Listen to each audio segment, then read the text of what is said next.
নেপালের তিব্বত সীমান্তবর্তী এলাকায় আকস্মিক বন্যা ও ভূমিধসে এ পর্যন্ত মৃতের সংখ্যা বেড়ে ১৬২ জনে দাঁড়িয়েছে। কর্তৃপক্ষ বলছে নিহতের সংখ্যা আরও বাড়তে পারে। গতকাল বুধবার সকালে কিছু বুঝে ওঠার আগেই হঠাৎ করে পাহাড় থেকে পানির হরপা বান নেমে আসে।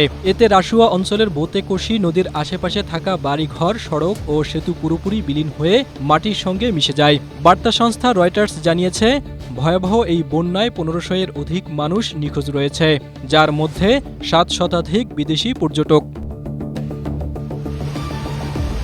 তবে নেপালের পাশাপাশি চীন সীমান্তেও বন্যা ভূমিধস হয়েছে। এতে ৩ জনের মৃত্যুসহ ২৫ শতাধিক মানুষ নিখোঁজ রয়েছে। নগদ নিয়ে এলো হার না মানা হার অফার। সর্বনিম্ন ১০,০০০ টাকা রেমিটেন্স নগদে পাঠালে থাকছে স্বর্ণের হার জেতার সুযোগ।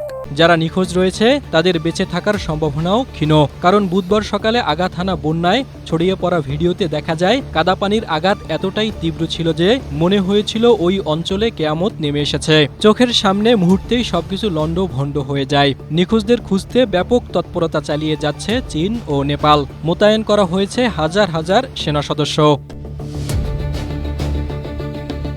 নেপাল তিব্বত সীমান্তে আকস্মিক বন্যার কারণ হিসেবে প্রথমে ভূমিকম্পের বিষয়টি মনে করা হলেও কর্তৃপক্ষ বলছে এর সূত্রপাত হয়েছে ভূমিধস থেকে।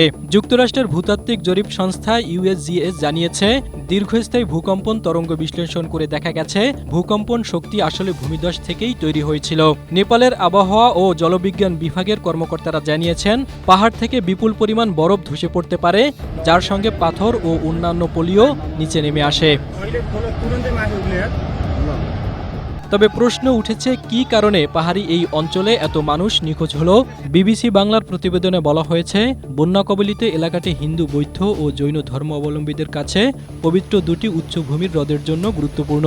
এর একটি তিব্বতের কৈলাস পর্বতের কাছে মানস সরোবর এবং অন্যটি নেপালের রাসুয়া জেলার গোসাইকুণ্ড হ্রদ। প্রতি বছর কয়েক হাজার পর্যটক নেপাল হয়ে মানস সরোবরে যান। বছরের এই সময়টিতে বিশেষ করে ভারতীয় পর্যটকরা মানস সরোবর ভ্রমণ এবং গোসাইকুণ্ডে পবিত্র স্নান করতে আসেন। পূর্ণিমার সময়টি শুভ বলে বিবেচিত হওয়ায় পর্যটকরা এই সময়ই এখানে আসেন।